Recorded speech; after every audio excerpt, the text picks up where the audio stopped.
Hello YouTubers, Alaska Prepper here. Happy Thursday, ladies and gentlemen. Before I start with the news, let me inform you all that there's going to be a few changes to the channel, being that summer is really here now.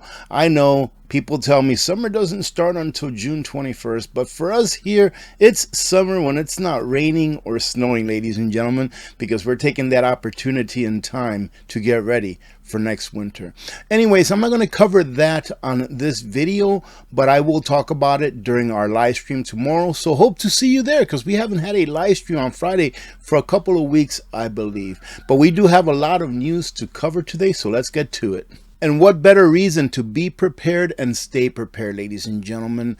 Our apocalyptic new normal, which includes the most global conflicts since World War II, the most billion-dollar disasters ever, and the most hungry people ever in history. That's why you need to be prepared, ladies and gentlemen, and stay prepared. It's not for the end of the world. Okay, it's so that you can continue to go on when something happens that's not normal in your life. Our world is witnessing apocalyptic events so frequently that many of us are starting to become numb to it all. And that's true. Take a look at war. Take a look when we were still in the Middle East. We were there for what, over 20 years? There came a time where people were glued to their TVs, seeing what's going on. And then eventually, they didn't even care about it anymore. The traumatic events of the past several years have left deep scars, and there are many that prefer to ignore the apocalyptic things that are happening in the world because it's just too much for them to handle emotionally. Now, ladies and gentlemen, I think that one of the best ways for you to control your fear is to be prepared. I'm not very worried about what could happen because I am as prepared as I think I can be. So if you're afraid of what's going on in the world, don't stay afraid. Just get prepared, and you'll see how much being prepared eases your fear. According to a brand new study, the number of armed conflicts in 2023 was the most that we have seen in a single year since the end of World War II. We really are living in a time of wars and rumors of wars. Every single day, more young lives are being wasted. And here, we're hearing governments all around the world, especially in the western part of the world, saying, yeah, we're going to bring back the draft. Yes, I want you to go ahead and join the military so that you can go to this far and off land and do bad things to people that really never did anything bad to you on a personal level. Anyways, I digress. And it's also being reported that the number of people facing acute food insecurity last year was the highest ever recorded. And I was talking about that last year a lot. I was talking about how the food program CEO or coordinator stated that they were going to have to take food away from the hungry in order to give to the starving. And it's only going to get worse, ladies and gentlemen, not only because of the weather and such events, but also because of the military conflicts that's going on around the world. A decade ago, world leaders dreamed of a day when hunger would be eradicated. Today, that dream is completely dead. Because of what? Because of the world leaders. In Sudan, people are literally eating dirt and leaves just so that they can fill their stomachs with something. Thank your lucky stars. We are very blessed. So stay prepared so you don't have to fall into that circumstance. This is a pretty long read, ladies and gentlemen, so I will do what I always do, leave the link to everything that I go over here on a pinned comment. But hunger is growing here too, meaning in the United States of America. According to one recent survey, 1/4, 25%, ladies and gentlemen, of the entire U.S. population is now skipping meals due to crazy high food prices. Why is that?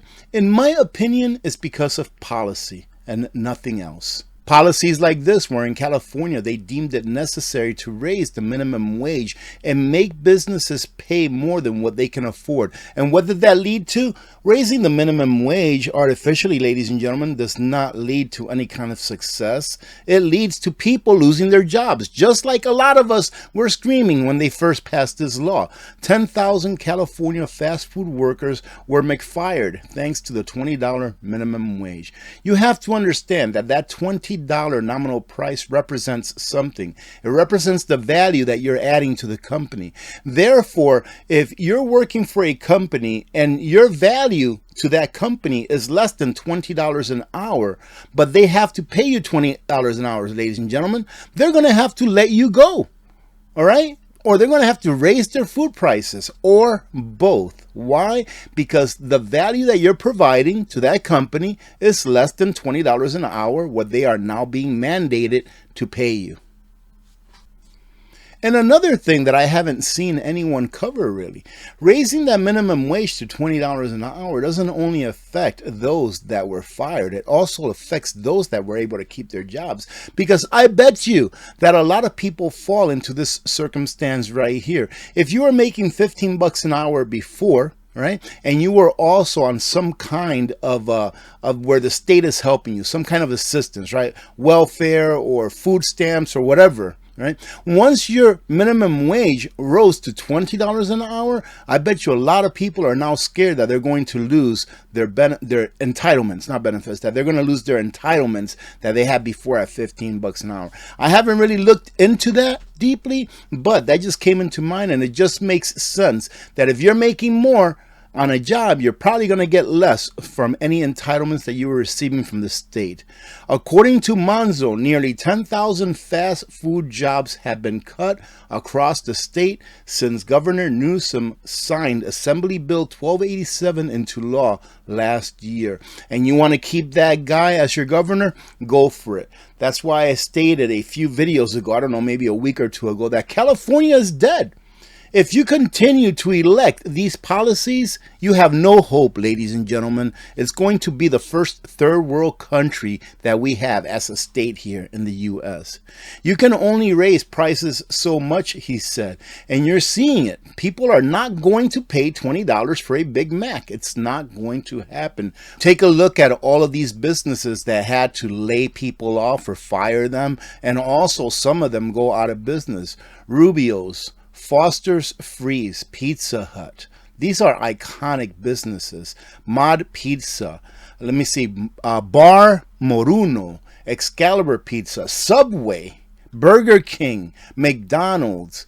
Cinnabon. And Auntie Anne's. What is this? Vitality Bowls. And Pollo Loco. And the list will continue to grow, ladies and gentlemen. You can count on that. Larger chains raise prices but have also been forced to reduce employees and labor costs through automation. But the layoffs are just getting started.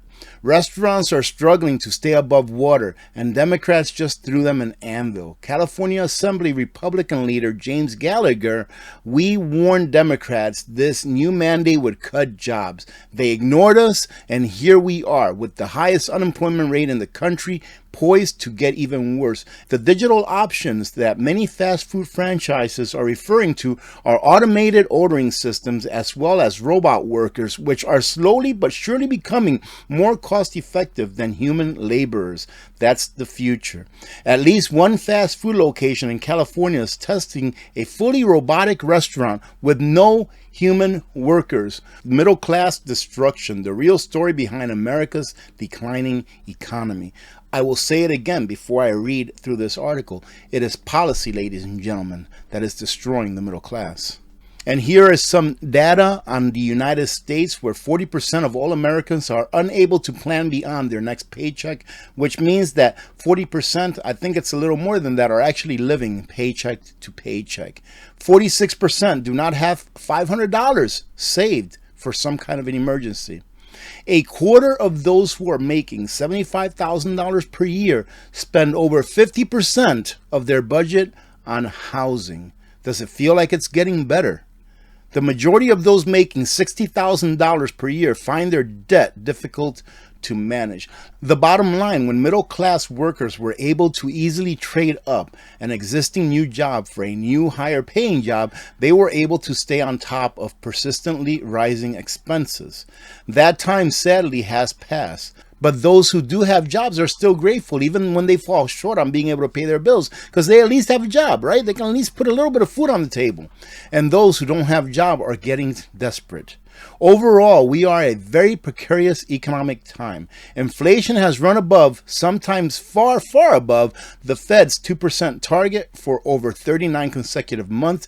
Understand that whenever they tell you we want inflation to be at 2% target, is they're telling you we want to be able to steal from you 2% of your labor, 2% of your purchasing power on a continuous basis. We're sorry that in the last several years we stole a lot more from you than that 2% that we normally want to steal from you. But this is where we want to get at, is to steal 2%. Understand that inflation is theft of the greatest kind, because most people don't even know what it is. They just know that they have to pay this money. They don't know why it happens. Average paychecks have risen but fallen short of the higher cost of living. Why is that? Because your pay will never be able to keep up with inflation. You have to work more hours in order to sustain the same standard of living. The Fed's interest rate hikes have pushed inflation down and sent debt payments soaring. I disagree with that. Yes, they've sent debt payments soaring, but inflation is still high. Why? Because money is still being printed out of thin air. The government is still running a deficit. Every time that the government runs a deficit, that is inflationary, ladies and gentlemen. Both middle class and wealthier Americans are cutting back on spending. Let me go ahead and revisit that last one. There's a correction on that. Anytime that the government runs a deficit on money that it had to borrow from the Fed, meaning money that it wasn't able to borrow from the public or from other countries, taking that same money out of the system, there's no inflation. But if the Treasury had failed bond auctions and the banks had to buy those bonds, and then the banks turned around and sold them to the Federal Reserve, which printed money out of thin air and gave it to the banks, that is inflationary. So as long as there's a deficit where the government has to borrow money that eventually the Federal Reserve has to print out of thin air, that is inflationary. And here they finish it off by saying, I've said this before and I'll say it again. The best time to buy gold is before the next crisis.